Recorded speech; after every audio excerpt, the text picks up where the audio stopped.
Selamat pagi para hadirin event pada hari ini, Blood Management During Cardiopulmonary Bypass, rekan-rekan profesionalis se-Indonesia, undangan perwakilan dari baik PPNI, ID maupun Inkafin, dan dari rekan-rekan metronik. Assalamualaikum warahmatullahi wabarakatuh. Salam sejahtera bagi kita semua. Puji syukur pada hadirat Allah Subhanahu wa Ta'ala, sampai hari ini kita diberi kesehatan dan kesempatan untuk kita dapat bersilaturahmi melalui event sharing webinar hari ini. Terima kasih kepada IPA, pengurus IPA dan PPNI, kemudian dari ID, serta Inkafin, dan dari rekan-rekan metronik juga. Untuk memulai acara hari ini, mari ada baiknya kita berdoa dulu menurut agama dan kepercayaan masing-masing. Berdoa mulai.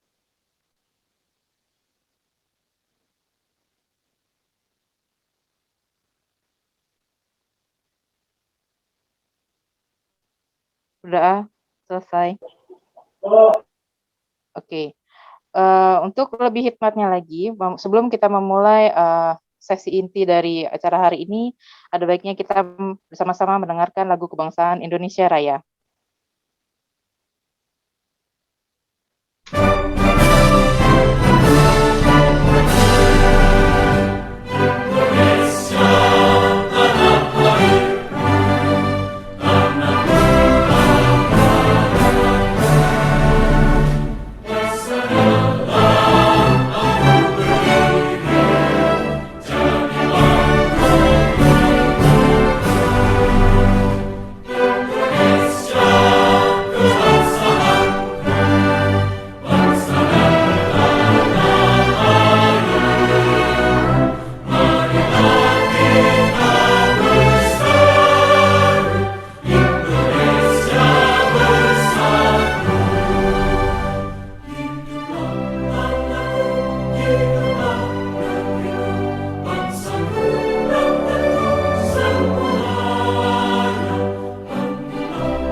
Saya akan bacakan dulu sebentar rundown acara hari ini.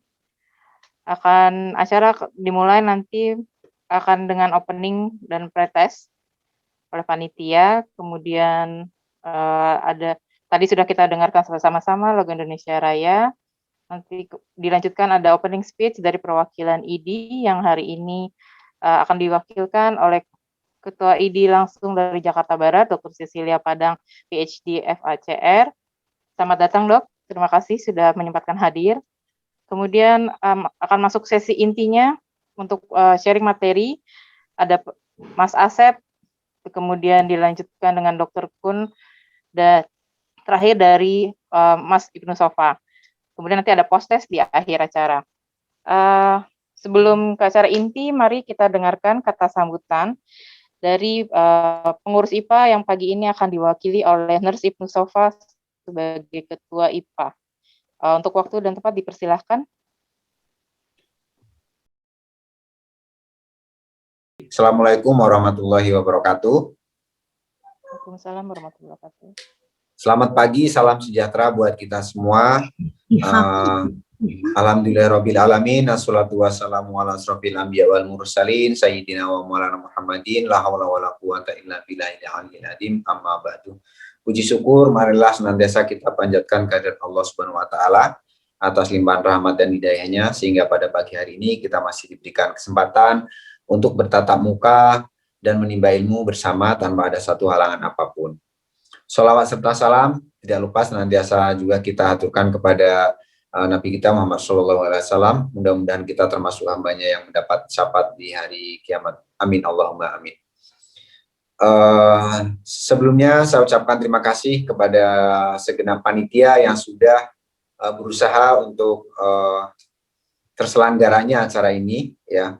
Kemudian ucapan terima kasih juga saya sampaikan kepada Dr. Cecilia dan Pep dan Idi yang telah memfasilitasi juga dan mensupport acara ini.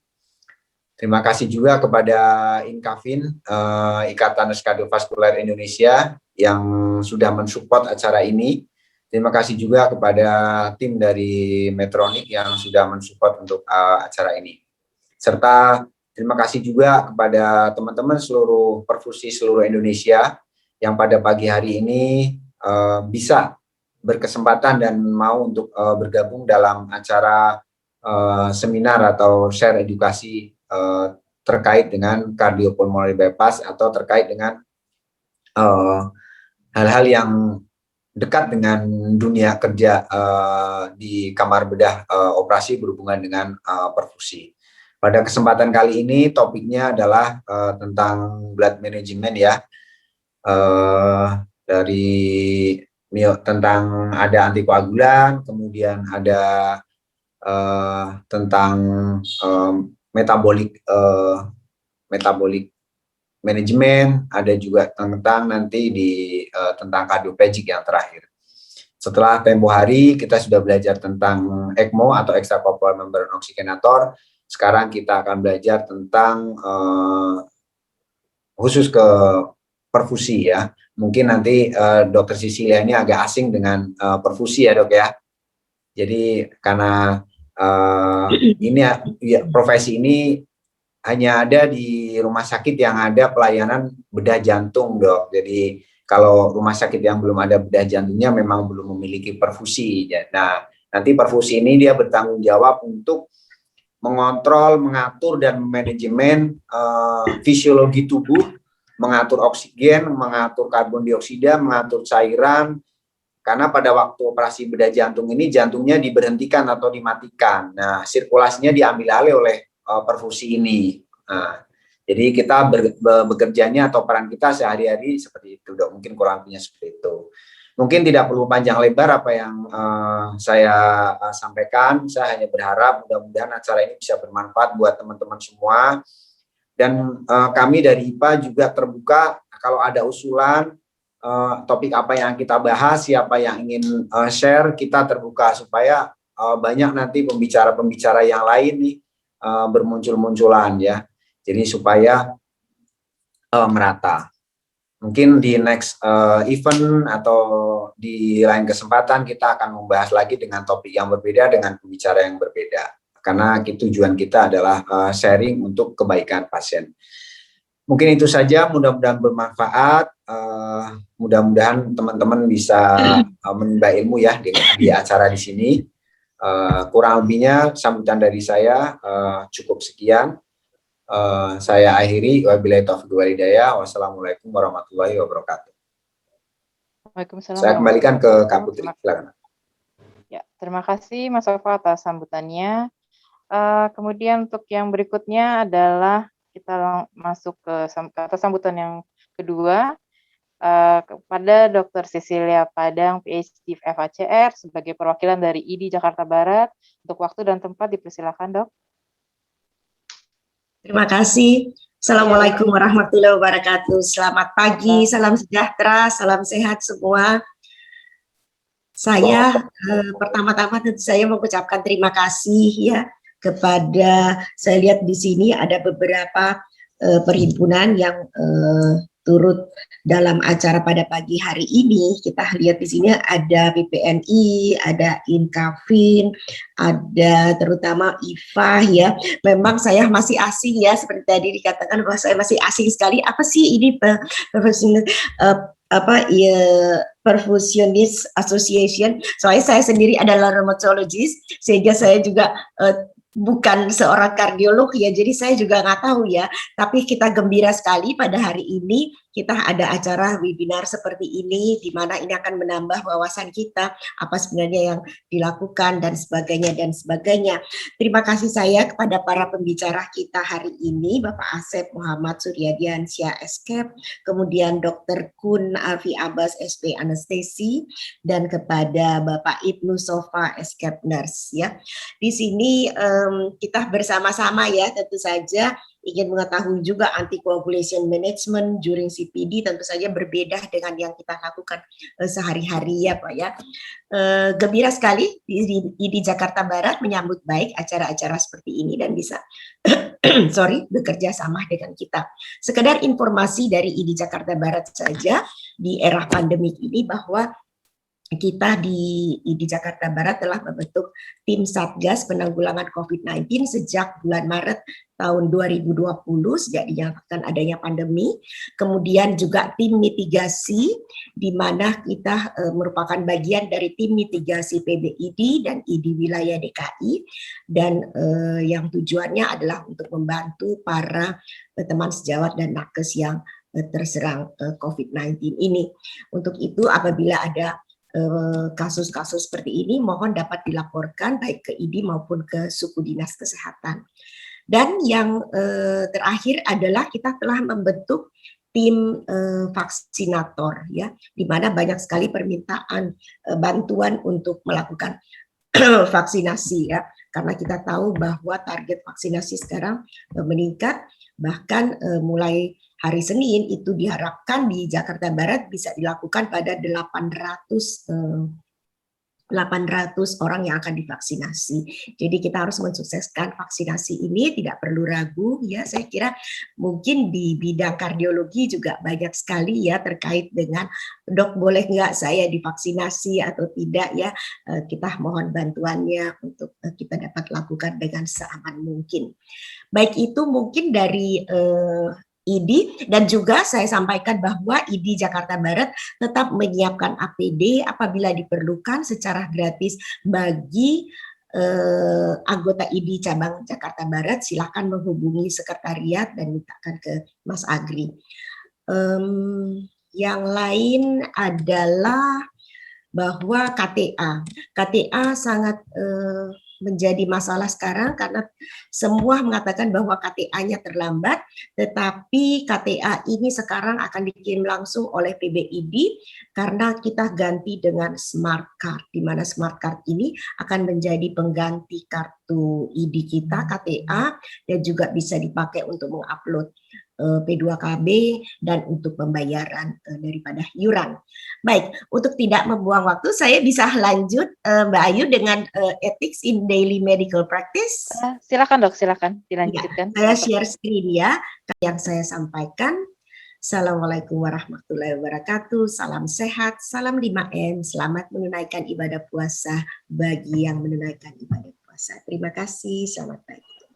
Terima kasih pada Dr. Cecilia atas penyampaiannya, materinya mengenai etik kedokteran. Secara inti saya akan menyerahkan kepada moderator Nurse Hilda Zareva SKEP. Beliau adalah perfusionis di bedah jantung dewasa, Rumah Sakit Jantung dan Pembuluh Darah Harapan Kita. Untuk waktu dan tempat dipersilakan kepada Nurse Hilda. Bismillahirrahmanirrahim. Assalamualaikum warahmatullahi wabarakatuh. Selamat pagi, salam sejahtera untuk kita semua, salam sehat dan tetap semangat ya. Di momen-momen puasa ini kita masih tetap ikut webinar. Saya mau ucapkan selamat berjumpa kembali di webinar series kali ini yang diadakan oleh IPA. Kali ini bekerja sama dengan PT Medtronic Indonesia. Tidak lupa juga saya ingin mengucapkan terima kasih kepada ID, PPNI, dan Inkapin yang telah berkontribusi mendukung terlaksananya acara ini. Kemudian webinar series kali ini mengangkat topik tentang blood management during CPD.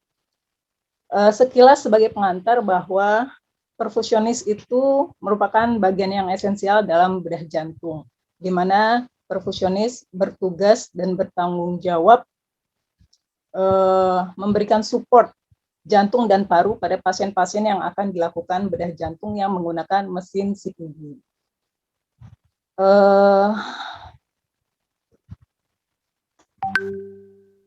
Ya, selama tindakan, mesin CPB akan mengambil alih fungsi jantung paru alami pasien secara fisiologis, sehingga sirkulasi ekstrakorporeal ini bertanggung jawab untuk memenuhi metabolisme pasien, kemudian juga melakukan proteksi organ, dan selain itu pada pasien-pasien bedah jantung tentu akan sangat berisiko terjadinya kehilangan darah atau perdarahan. Tapi di sisi lain, pada pasien-pasien yang akan dilakukan bedah jantung juga harus diberikan antikoagulan atau pengencer darah. Lalu bagaimanakah manajemennya? Nah, pada pagi hari ini sudah hadir bersama saya 3 pembicara hebat. Pertama saya ingin menyapa pembicara pertama dulu, Kak Asep. Halo Kak Asep. Mas Asep dengar? Ya, halo. Nah, Gimana semuanya sehat? Assalamualaikum. Waalaikumsalam. Udah siap, Kak? Harus siap. Harus siap. Oke. Untuk pembicara pertama yaitu tentang antikoagulan manajemen during CPB yang akan disampaikan oleh Kak Asep. Kak Asep ini adalah seorang senior profesionis di Rumah Sakit Jantung di Rumah Sakit Cipto Mangunkusumo ya Kak ya. Ya. Jadi beliau akan sharing ilmu dan berbagai pengalamannya yang selama ini dialami di Rumah Sakit Cipto Mangunkusumo. Jadi selama sekitar 20 menit ke depan ya Kak, silakan di-sharing. Nah, sebelum itu untuk peserta jangan lupa silakan yang belum registrasi ataupun melakukan pretest dilakukan registrasi dan pretestnya sampai nanti sesi pembicara kedua. Dan bagi teman-teman atau peserta yang ingin bertanya bisa menulis pertanyaannya di kolom Q&A-nya. Ya, kepada Kak Asep dipersilakan. Oke, terima kasih. Assalamualaikum warahmatullahi wabarakatuh. Salam sejahtera bagi kita semua. Saya ucapkan terima kasih kepada Mbak Hilda yang telah memberikan waktunya kepada saya untuk sedikit mungkin sharing tentang manajemen antikoagulan during CPB ya, jadi selama CPB. Tidak lupa juga saya mengucapkan terima kasih kepada teman-teman perfusionis yang hadir pada kesempatan kali ini, juga kepada teman-teman dari luar perfusionis yang mungkin hari ini berkesempatan bergabung. Ya, mungkin ada yang bingung apa itu perfusi, tapi tadi sudah dijelaskan sama Mbak Hilda ya. Mudah-mudahan sedikit ada pencerahan. Ya. Baik, saya ucapkan terima kasih juga kepada Inkapin, PPNI, dan juga kepada IDI yang telah mensupport acara ini, juga kepada PT Medtronic Indonesia. Untuk menghemat waktu, izinkan saya untuk share screen. Baik, untuk menghemat waktu, kita mulai saja ya materi yang akan saya coba sharing dengan teman-teman semua pada pagi ini, yaitu tentang antikoagulan manajemen selama penggunaan mesin CPB ya, yang ini berkaitan juga dengan penggunaan obat-obatan antikoagulan, kemudian juga tentang hemostasis ya setelah penggunaan obat tersebut.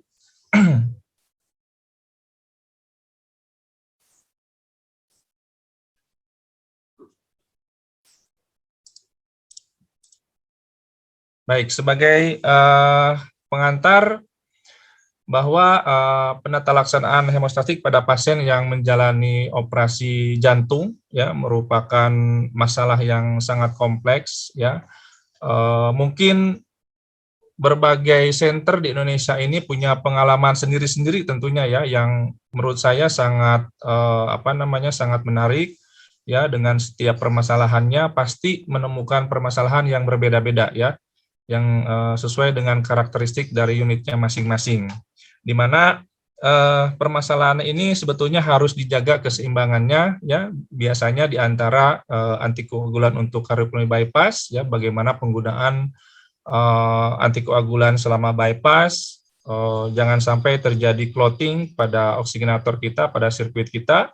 Kemudian ternyata tidak hanya sebatas itu ya. Jadi kita setelah penggunaan obat-obatan tersebut, maka kita harus juga memikirkan tentang hemostasisnya atau pasca penggunaan mesin CPB yang memakai dengan obat-obatan antikoagulan. Nah, Kedua tujuan yang berlawanan ini harus dikelola dengan hati-hati ya, supaya berakhir dengan baik ya, harus dimodifikasi sehubungan dengan status hematologi pasien yang tentunya ini juga mempunyai latar belakang yang berbeda ya, bisa saja yang ada mempunyai keturunan tentang gangguan hematologi dan sebagainya. Tentunya ini merupakan suatu pertimbangan khusus ya, di mana kita sebagai perfusionis yang akan menjalankan mesin ya diwajibkan untuk mengetahui data-data pasien tersebut sebelum memasuki kamar operasi ya, disarankan demikian karena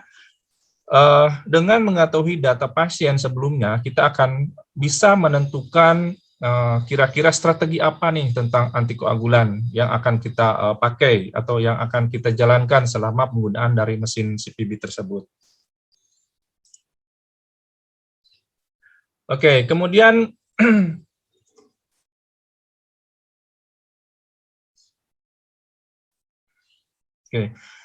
selama penggunaan mesin CPB ini ya tentunya obat antikoagulan ini menentukan bahwa koagulasi menjadi antagonis dan trombosit dicegah dari aktivasi sehingga gumpalan tidak terbentuk ya. Tujuannya itu ya supaya clotting atau gumpalan yang diakibatkan oleh proses koagulasi tidak terbentuk ya pada sirkuit yang akan digunakan mesin CPB ya, yang berfungsi menggantikan fungsi jantung dan fungsi paru selama operasi jantung.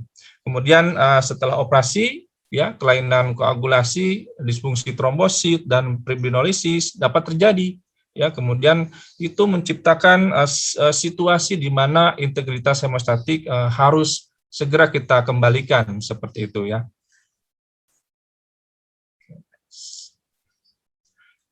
Baik, untuk selanjutnya kita sedikit memoriam ya, mengenang masa lalu di mana sejarah penggunaan mesin CPB ya ternyata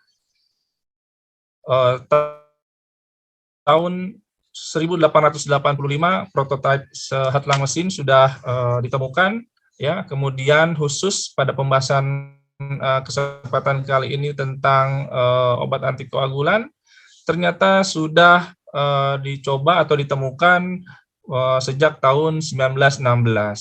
Nah, ternyata setelah itu tahun 1926 baru penggunaan mesin CPB ya atau heart-lung mesin. Kemudian pada tahun 51 ya, ini adalah merupakan penggunaan pertama dari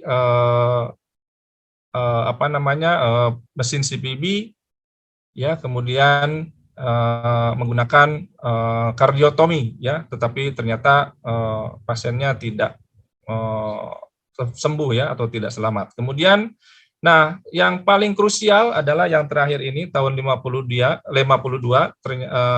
Mr. John Gibbon ini seorang dokter di Philadelphia, itu merupakan pionir heart-lung mesin yang berhasil menggunakan heart-lung mesin ya dengan operasi jantung pada seorang perempuan ya. Itu mungkin sekilas tentang histori dari CPB dan antikoagulan. Oke.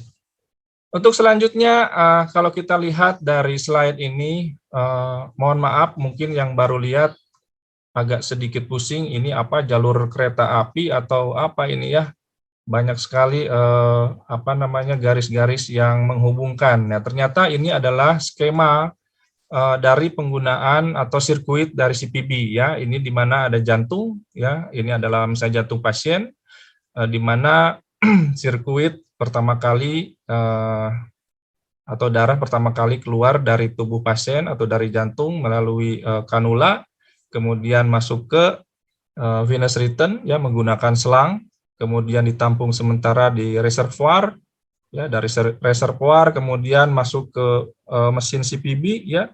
Di sini kemudian darah dipompakan ya sebagai pengganti fungsi left ventricle. Kemudian dipompakan ke oksigenator. Nah, inilah yang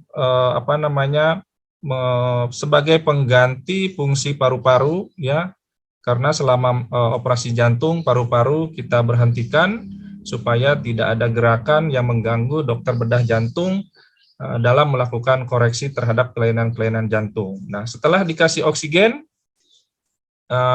darah kemudian akan dikembalikan ke pasien, tetapi sebelumnya melewati arterial blood filter, ya, sehingga apabila terjadi emboli, kemudian ada juga mungkin ada trombus atau mungkin debris-debris dari penggunaan gergaji pada dada yang masuk ke dalam saksen bisa tersaring di arterial filter, ya.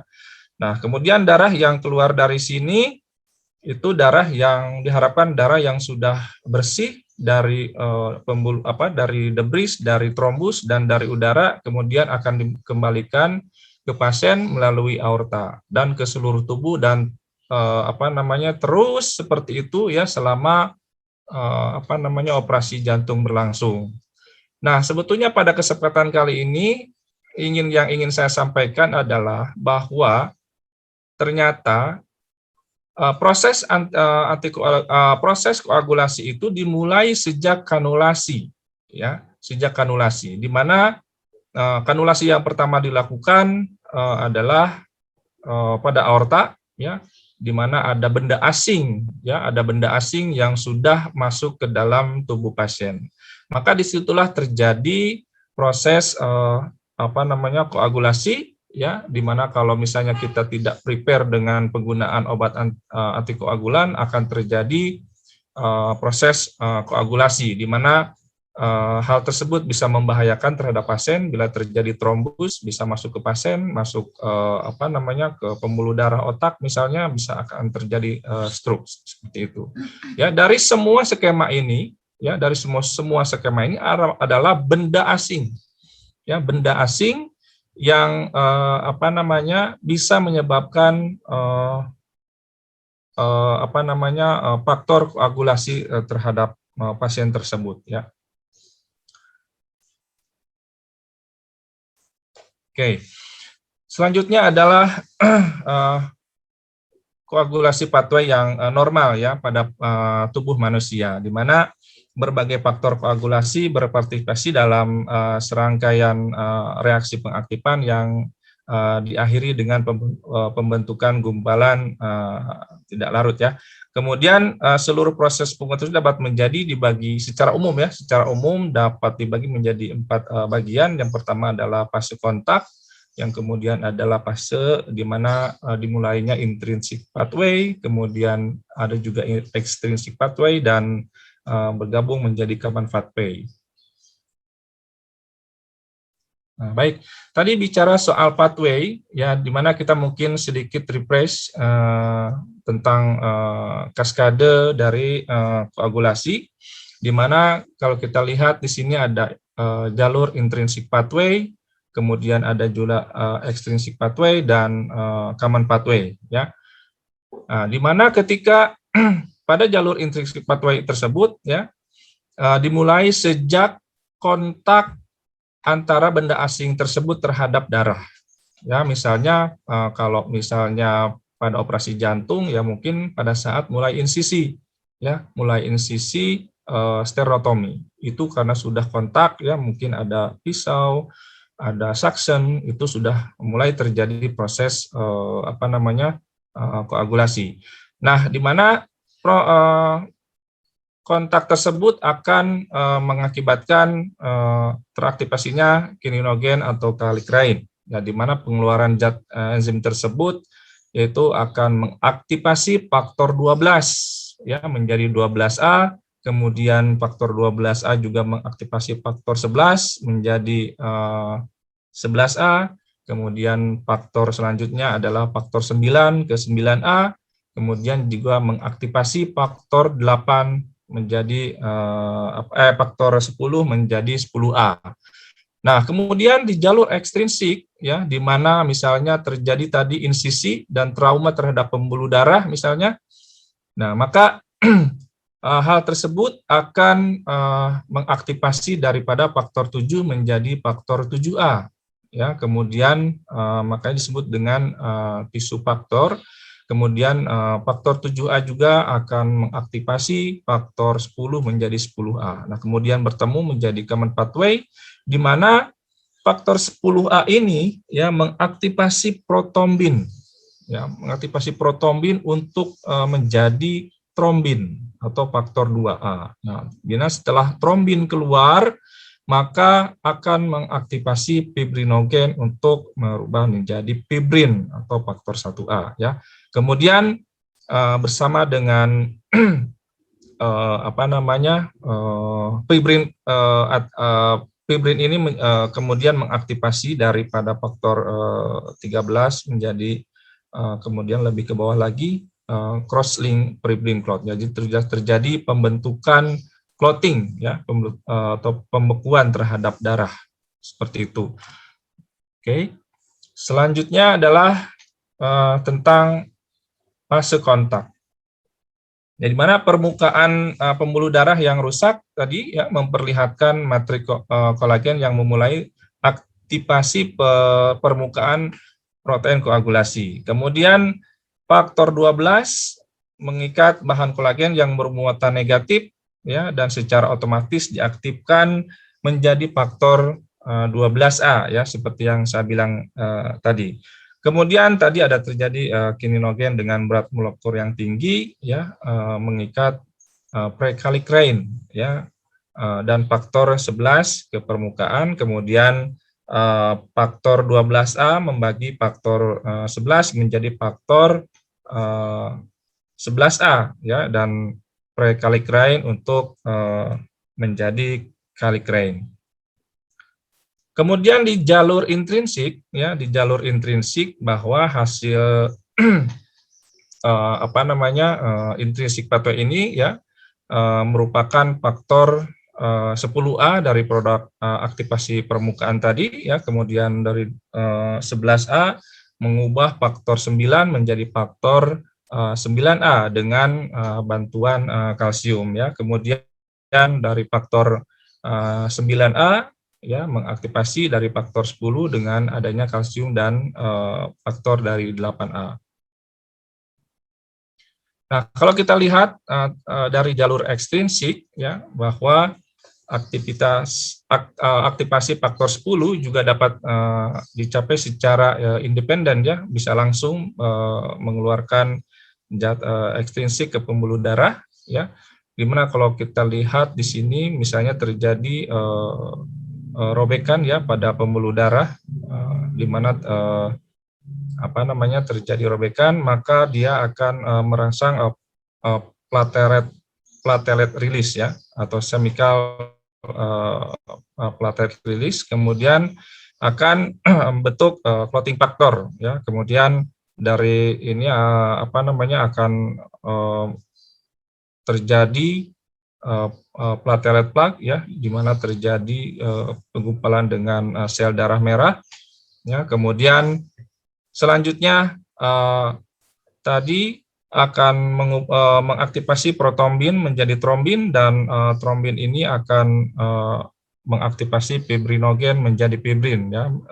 Fibrin tersebutlah yang penutup daripada luka atau pembuluh darah yang robek tadi ya, dengan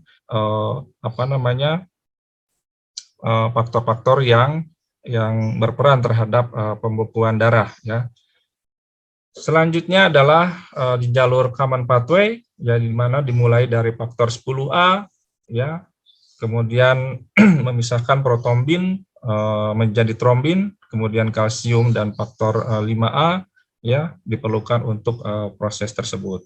Kemudian trombin membelah molekul fibrinogen untuk membentuk monomer fibrin terlarut ya. Kemudian faktor 8 ya, faktor 13 trombin teraktivasi mengikat silang untayan fibrin ini ya untuk membentuk gumpalan.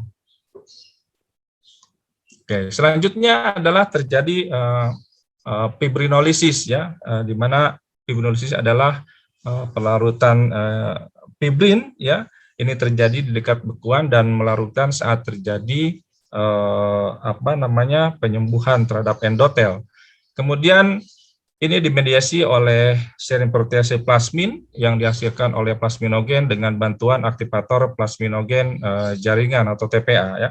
Kemudian fibrinolysis merupakan respon yang normal, ya, merupakan respon yang normal terhadap pembentukan gumpalan dan merupakan kondisi patologis bila terjadi secara sistemik.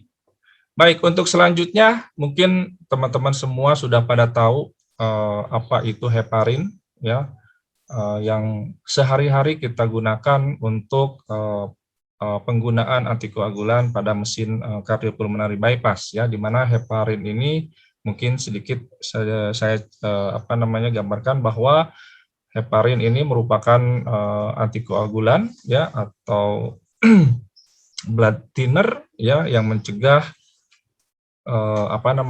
formasi blood clot, ya. Kemudian heparin ini digunakan untuk mencegah clotting, ya, pada vena, pada arteri, kemudian juga pada paru-paru, ya. Kemudian heparin ini kita gunakan sebelum mulai operasi, ya, sebelum kontak dengan benda-benda asing, ya. Kemudian heparin ini adalah berbentuk glukosaminoglikan atau polisakarida, ya, di mana ditemukan umumnya pada sel mas, kemudian merupakan molekular asid yang kuat pada tubuh kita, ya.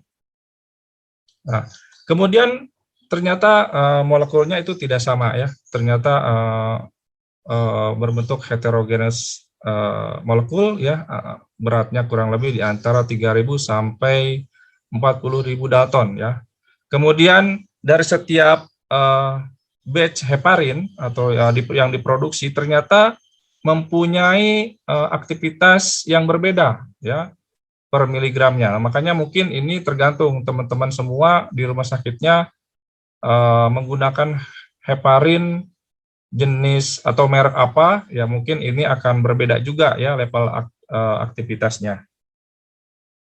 Kemudian secara standar mungkin activity levelnya yang 100 unit merupakan sama dengan 1 mg, ya. 1 unit akan mempertahankan antikoagulasi untuk 1 miliserum selama 1 jam. Nah, heparin itu mungkin ada yang sudah tahu, ya, terbuat dari apa, yang ternyata heparin itu ada 2 macam, ya, yang berasal dari porsin dan bovine, ya, intestinal mucus, ya, dari mukosa intestinal. Ada juga yang terbuat dari lung bovine. Nah, ternyata kalau porsin itu berasal dari babi, ya, kemudian bovine berasal dari sapi. Tetapi katanya yang pertama kali ditemukannya adalah dari liver extract, ya, mungkin pada awal-awal penemuan heparin tersebut. Oke, kalau kita lihat 2 perbedaan tadi, bahwa ada heparin yang berasal dari porsin dan dari bovine, ya, di mana ada perbedaan, banyak perbedaannya, ya. Yang pertama yang dari porsin merupakan lower molecular weight, ya, atau berat molekulnya lebih rendah, di mana kalau yang bovine itu berat molekulnya lebih berat, ya. Kemudian lebih banyak struktur yang saling terikat, di mana kalau yang di bovine tidak terlalu banyak. Kemudian efeknya juga ini lama, ya, dan kalau yang dari bovine adalah lebih pendek. Kemudian kalau dilihat dari konten yang untuk AT3-nya, ya, ini lebih tinggi, ya, kemudian dosisnya untuk CPB juga memerlukan dosis yang lebih tinggi, ya, sementara yang dari bovine mungkin tidak memerlukan terlalu tinggi, ya. Kemudian juga ini terdapat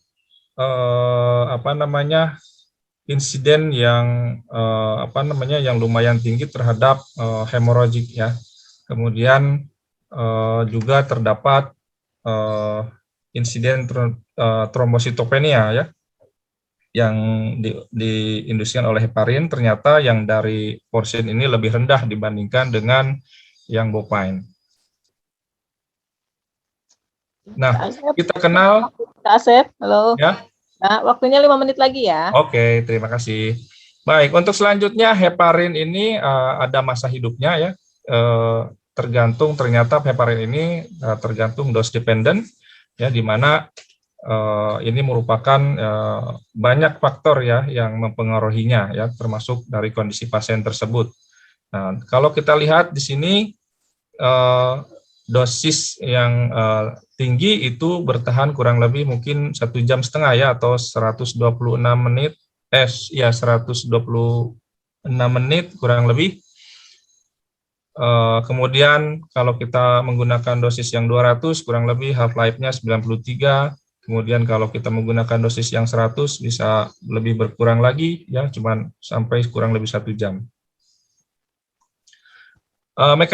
Mekanisme dari heparin ini adalah sebagai bentuk katalis ya untuk antitrombin 3 ya, di mana dia akan mengakselerasi daripada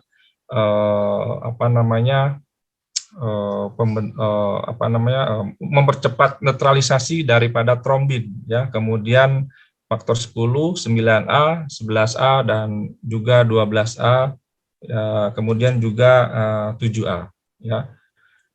Oke, kemudian ini yang penting mungkin selama kita menggunakan heparin ya pada CPB, di mana initial dose itu biasa digunakan kurang lebih 200 sampai 400 unit per kilogram berat badan. Nah, apabila di tengah jalan misalnya terdapat penurunan nilai ACT ya, bisa kita gunakan maintenance dose ya, dengan dosisnya kurang lebih 50 sampai 100 unit per kilogram berat badan ya. Kemudian pada mesin CPB yang menggunakan darah dari donor, mungkin dari PMI, mungkin di situ terdapat heparinnya kurang lebih 2.500 sampai ada yang mengatakan 5.000 unit ya per unit kantong darah. Ya, mungkin ini akan menjadi pertimbangan nanti pemberian heparinnya seperti itu. Kemudian kalau kita lihat dari monitoring heparin itu ya, efek dari antikoagulan tersebut harus dipantau secara fungsional ya sebelum memulai CPB, yang dimana pemberian heparin tidak menjamin bahwa semua pasien akan mendapatkan antikoagulan yang adekuat ya, ternyata reaksinya akan berbeda-beda ya. Kemudian ini adalah ACT ya, activated clotting time, di mana tes fungsional aktivasi heparin berhubungan dengan waktu pembekuan darah. Waktu pembekuan darah ini untuk mengharuskan darah untuk ditempatkan dalam tabung kaca ya. Ini mungkin jenis daripada heparin, pemeriksaan ACT yang berbeda. Mungkin yang sekarang ini ada menggunakan berbagai macam alat ya, seperti yang ada di teman-teman ya, di institusinya masing-masing. Nah, kalau menurut Bull dan kawan-kawan, kemudian merekomendasikan terhadap pemeriksaan ACT ini bahwa untuk amannya menggunakan sebagai nilai yang aman untuk melakukan going on bypass yaitu sekitar 480 detik ya, untuk aman kita menggunakan mesin CPB ya. Bahwa dikatakan kalau di bawah 180 merupakan ini tidak baik ya, sedikit mungkin merupakan ancaman. Kemudian jika berada di range 180 sampai 300 ini ya istilahnya dipertanyakan ya, apakah aman atau tidak ya, seperti itu. Tapi mungkin secara pribadi saya juga tidak merekomendasikan untuk dilakukan going on bypass jika masih di bawah range 180 sampai 300. Oke, selanjutnya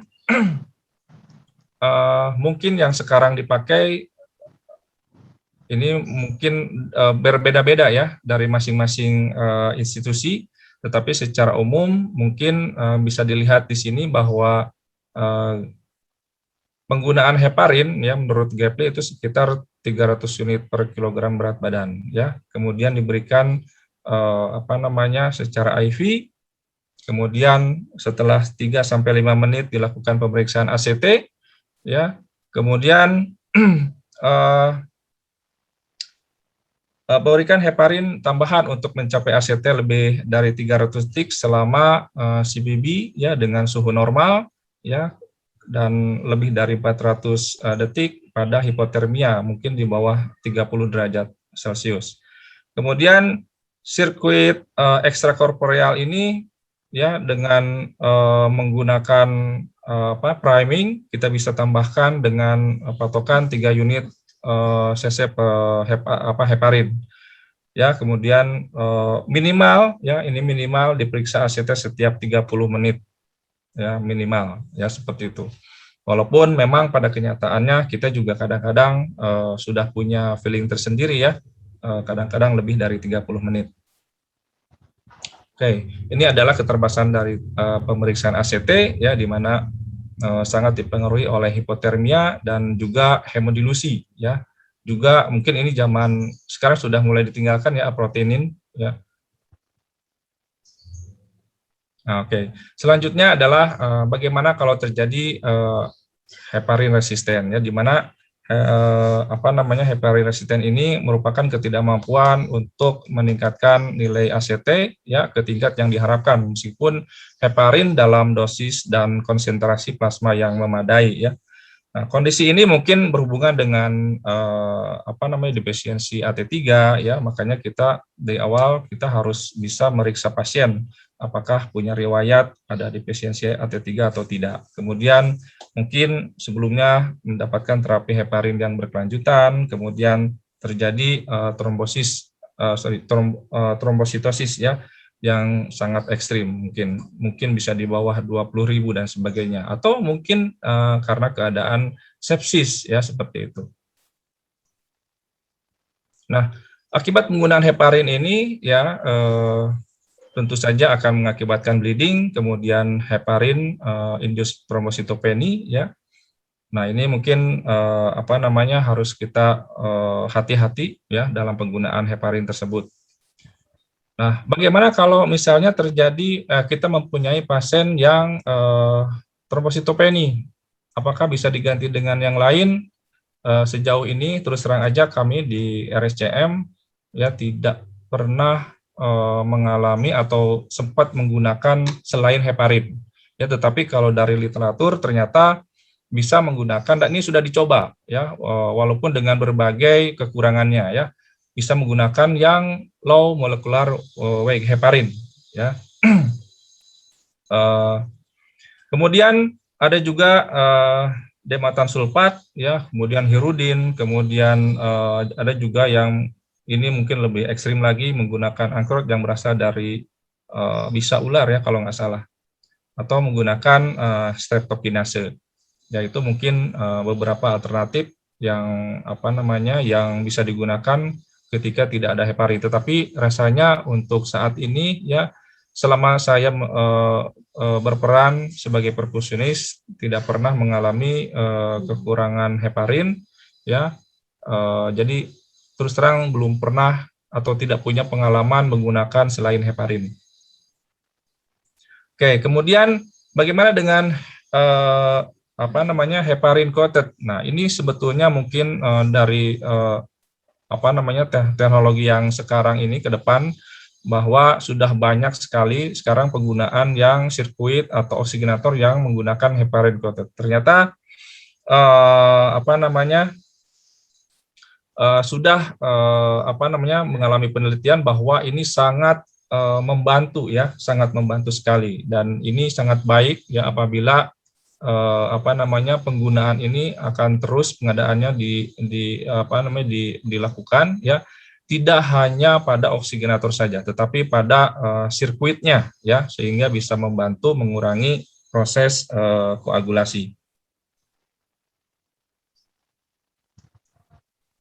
Kemudian mungkin ini hemostasis, sebetulnya ini adalah pembahasannya sudah di luar penggunaan mesin CPB ya, tetapi mungkin merupakan efek dari penggunaan heparin pada saat CPB ya.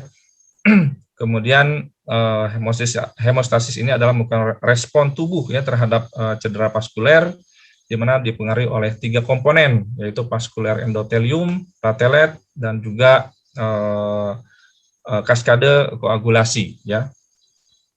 Kemudian selanjutnya adalah protamin. Nah, ini adalah merupakan suatu obat yang untuk menetralisasi dari efek penggunaan heparin ya, di mana terdapat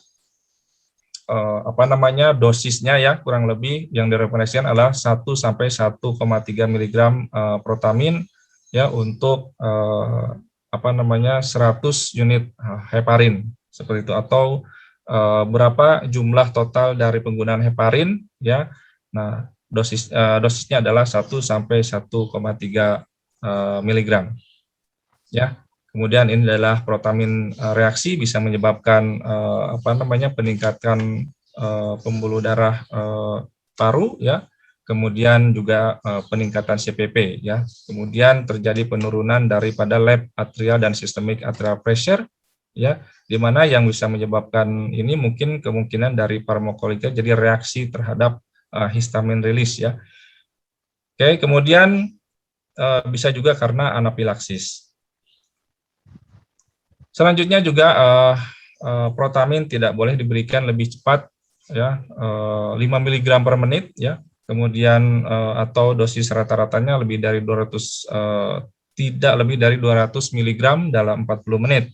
Ya, kebanyakan anestesi, mungkin di sini ada teman-teman banyak anestesi suka memberikan bolus 25 sampai 50 mg ya. Kemudian setelah itu dilakukan pemeriksaan ACT. Kalau misalnya kita tidak mempunyai protamin, apakah ada jalan yang lain? Ya, ternyata ya apa yang bisa kita lakukan, yang pertama adalah mungkin dengan pemberian platelet ya, trombosit atau platelet ya. Kemudian juga bisa diberikan aprotinin, kemudian desmopressin asetat, dan mungkin asam amik asid, tapi nggak tahu jumlahnya berapa ini. Tetapi mudah-mudahan ini tidak terjadi semua ya, kita bisa atau mempunyai protamin. Nah, selanjutnya adalah kita harus coba mengevaluasi koagulasi dari penggunaan heparin tersebut ya, di mana kita bisa periksa whole blood clotting time, kemudian ACT, protamin ya, kemudian PTA-PTT, kemudian tes untuk platelet juga ya, platelet count, kemudian bleeding time, juga mungkin yang terakhir adalah untuk pemeriksaan fibrinolysis ya, di mana mungkin beberapa center sudah mempunyai alat tromboelastograf. Oke, selanjutnya mungkin bisa saya simpulkan bahwa jadi penggunaan atau inflammatory pathway ini ya bisa dimulai sejak penggunaan CPB ya. Jadi mulai dari kanulasi dan sebagainya itu sudah terjadi proses koagulasi, di mana heparin sampai saat ini ya, heparin merupakan satu-satunya ya antikoagulan yang standar untuk penggunaan heparin ya. Kemudian efek penggunaan heparin ini kita bisa cek dengan menggunakan ACT ya.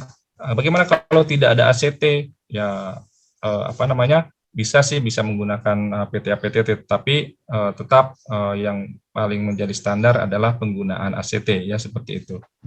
Baik, untuk selanjutnya mungkin ya inilah mungkin kita harus sangat hati-hati terhadap apa yang kita lakukan ya, di mana sebagai manusia kita luput tidak dari kesalahan ya, kita harus hati-hati ya, bahwa safety ini sangat penting. Kemudian ini adalah referensi yang saya ambil. Terima kasih banyak atas perhatiannya. Wassalamualaikum warahmatullahi wabarakatuh. Waalaikumsalam warahmatullahi wabarakatuh. Ya, terima kasih Kak Asep materi yang cukup menarik ya. Tadi dijelaskan bagaimana proses koagulasinya dari jalur intrinsik, ekstrinsik, kemudian juga dosis heparinnya seperti apa, lalu kalau misalkan terjadi resisten gitu. Nah, sekarang kita punya 3 pertanyaan nih Kak Asep. Nanti kita jawab satu-satu ya Kak. Pertama itu pertanyaan dari Siti Pariyahmi. Jadi pertanyaannya, heparin yang beredar di bedah jantung berbahan dasar apa? Kemudian dilihat dari mana untuk memastikan bukan dari bahan dasar babi? Itu pertanyaan pertama. Ya, terus terang saya pernah bertanya langsung ya, kepada vendornya. Jadi ada kan kita yang mungkin berbeda ya antara di tempat saya dengan di tempat Mbak Siti ini, heparin apa yang digunakan ya, karena kita nggak boleh nyebut merek, ada yang kita kenal, ada yang warna biru dan ada yang berwarna hijau lah kurang lebih ya. Ya, ada yang heparin plus 0 gitu kan juga ada ya. Jadi kita tidak boleh menyebut merek. Jadi sejauh yang saya gunakan ya, itu sudah saya tanya langsung sendiri kepada pabrikannya bahwa mereka menggunakan bahan dasar bovine ya. Nah, tetapi mungkin saya tidak tahu ya di tempat atau di center-center yang lain apakah menggunakan heparin yang sama atau tidak. Tetapi mungkin secara umum, secara keseluruhan heparin yang digunakan atau yang beredar di Indonesia yang berbahan dasar bovine. Ya, oke, terima kasih Kak. Mungkin semoga menjawab ya untuk pertanyaan pertama. Atau mungkin bisa dibaca di ini keterangan biasanya di tempat-tempat obatnya ada keterangannya biasanya ya. Ya. Oke, nah pertanyaan kedua ini dari Mbak Dewi Puryani. Pertanyaannya, ketika sudah on bypass terbentuk clot di dalam oksigenator, kemudian apakah dibenarkan gitu untuk menghancurkan clot tersebut dengan penggunaan heparin dosis tinggi? Lalu dampaknya pasca CPB-nya seperti apa? Oke. Terima kasih Mbak Dewi atas pertanyaan ya. Pertanyaannya sangat ini sekali ya, sangat bagus sekali. Jadi pada kondisi terdapat clotting ya pada jalur atau pada sirkuit kita ya, atau terutama pada oksigenator dan sirkuit, tentunya kita harus berhati-hati ya. Memang mungkin reaksi awal kita bisa menggunakan heparin ya, dosis tinggi ya, seperti itu. Mungkin bisa 2 kali lipat daripada dosis awal ya, seperti itu. Tetapi sebelum kita memberikan heparin, kita harus evaluasi dulu apakah clottingnya, seberapa parah clottingnya ya. Kalau memang clottingnya ini baru mulai terbentuk ya, biasanya kan kita bisa melihat di oksigenator ya, terutama sudah seperti ada formasi daripada koagulasi. Nah, bisa kita lakukan pemberian heparin. Kemudian juga faktor yang lain menjadi pertimbangan adalah lihat pressure ya. Kalau misalnya pressure kita tinggi ya pada mesin CPB, yang bisa digambarkan oleh pembentukan atau clot pada heparin ya. Karena pemberian heparin pun ya dosis ini memerlukan waktu. Apakah ini bisa dipertimbangkan kalau misalnya kalau sudah terjadi clot seperti ini, apakah mesin CPB masih running atau tidak? Kalau misalnya sudah tidak memungkinkan, kalau menurut saya adalah kita stop dan bisa diganti dengan set yang baru, ya seperti itu. Jadi change oksigenator, ya change oksigenator. Nah, tetapi terus terang pengalaman saya di RSCM ya, ketika sudah mulai terbentuk heparin ya, ketika sudah terbentuk koagulasi ya pada oksigenator, biasanya kita tambah heparin ya, bisa 2 kali dosis awal seperti itu, dan setelah itu kita evaluasi kembali. Nah, tetapi untuk sampai harus ganti oksigenator sih sampai saat ini rasanya belum pernah terjadi seperti itu. Karena tadi kalau bisa jangan sampai terjadi clot seperti itu ya. Makanya tadi saya sarankan bahwa periksa ACT setiap minimal 30 menit sekali ya, walaupun kadang-kadang kita bisa lebih dan sebagainya ya. Tetapi minimal mungkin maksimalnya lah mungkin sejam sekali kita periksa ACT seperti itu. Mungkin seperti itu Mbak Dewi. Jadi kalau menurut saya boleh-boleh saja, tetapi kita lihat keadaan daripada clottingnya. Ya, kalau memang sudah banyak clotting atau misalnya seperti ini nih kasusnya sudah off bypass, ya sudah off bypass, mesin berhenti, kemudian tiba terjadi sesuatu harus back on bypass. Nah, kita harus hati-hati. Apakah mesin kita ini sudah terbentuk koagulasi atau belum? Ya, kalau misalnya kita tes dulu, running dulu, ya, diresirkulasi dulu, jangan disambungkan ke pasien. Jika terjadi kecurigaan terjadi clotting dengan kenaikan pressure ya pada mesin, saya rasa lebih baik kita menggantinya. Karena kalau kita memaksakan pun ditakutkan terjadi pelepasan dari trombus-trombus tersebut kepada pasien. Mungkin itu yang dapat saya jawab. Mungkin ada nanti pendapat yang lain.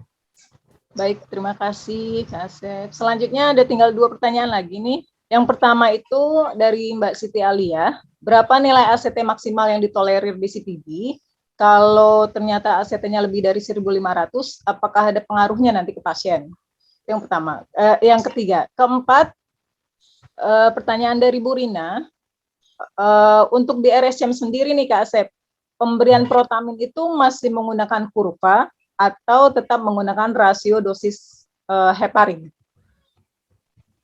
Oke, terima kasih pertanyaannya dari Kak Siti Alia. Ya, pemeriksaan ACT yang ada di RSCM itu hanya bisa mendeteksi 1.000 ya, more than 1,000 gitu seperti itu. Jadi more than 1,000-nya itu nggak tahu sampai berapa ya seperti itu. Walaupun bukan berarti kita memberikan heparin yang berlebihan terhadap pasien tersebut. Kan tadi dibilang bahwa sebelumnya bahwa setiap pasien memiliki respon ya, memiliki reaksi yang berbeda terhadap heparin ya. Bisa saja misalnya padahal kita memberikan heparin dengan dosis yang sesuai dengan berat badan pasien tersebut ya, tetapi reaksinya mungkin malah berkurang ya. Jadi ketika kita periksa ACT ya mungkin bisa 150 ya, atau misalnya di bawah target lah, di bawah 480. Tetapi ada kalanya mungkin dengan dosis yang sama ya, yang sesuai, ACT-nya bisa lebih dari 1.000 ya. Sejauh ini apabila ada pemeriksaan ACT yang lebih dari 1.000 sesuai dengan pengalaman kami itu tidak menjadi suatu permasalahan yang sangat berarti ya. Kita evaluasi aja langsung secara klinis pasiennya ya. Tetapi mungkin ya apabila terjadi nih misalnya kita pemeriksaan ACT-nya misalnya error ya, ternyata yang salah adalah mesinnya, ternyata pemeriksaan ACT-nya kok rendah terus, padahal sebenarnya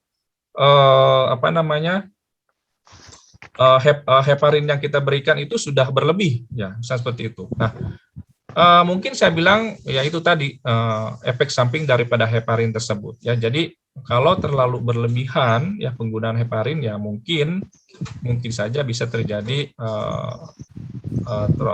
trombositopenia seperti itu.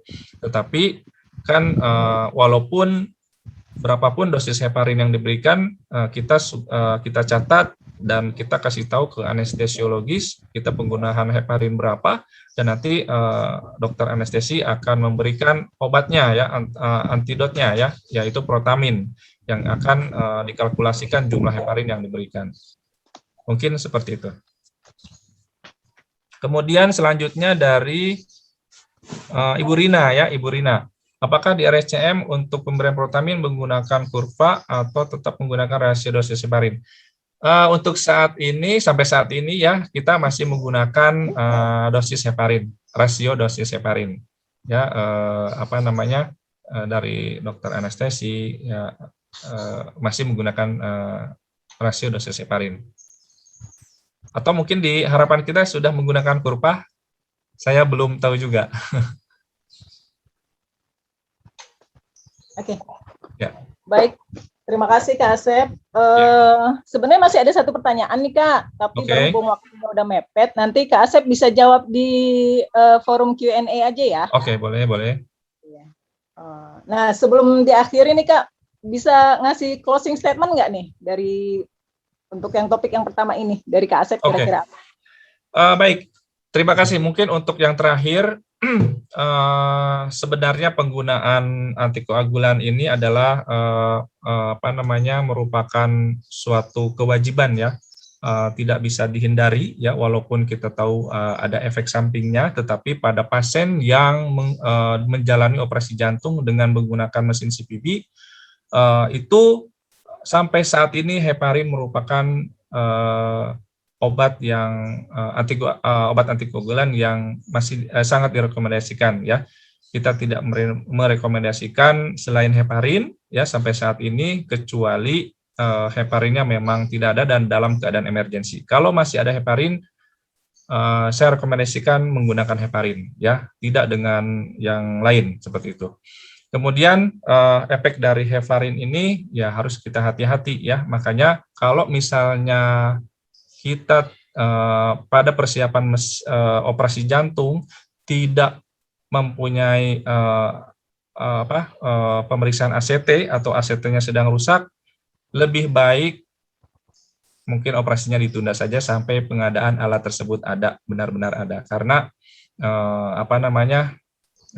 kalau misalnya elektif ya sampai saat ini mungkin ACT adalah pemeriksaan yang paling tepat untuk pemeriksaan heparin. Terima kasih. Oke, baik, terima kasih Kak Asep.